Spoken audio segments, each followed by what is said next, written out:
separator. You have to already drain it. All you have to do is just remove the connection and screw this plug. Look, you will see things will start dripping.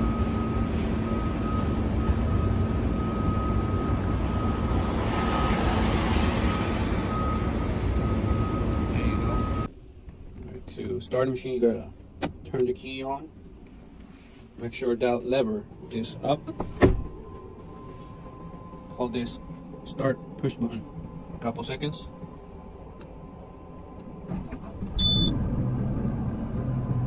Let go.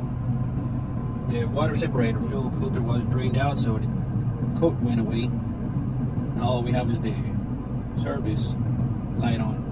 And you can go and scroll through your menu to the wrench, to the other one, and see the countdown on the wrench. So it's 0. That's why that symbol is there active. So when you change the oil change, you gotta hold this check mark button for around 30 to 40 seconds. And then you just push it down and hold it.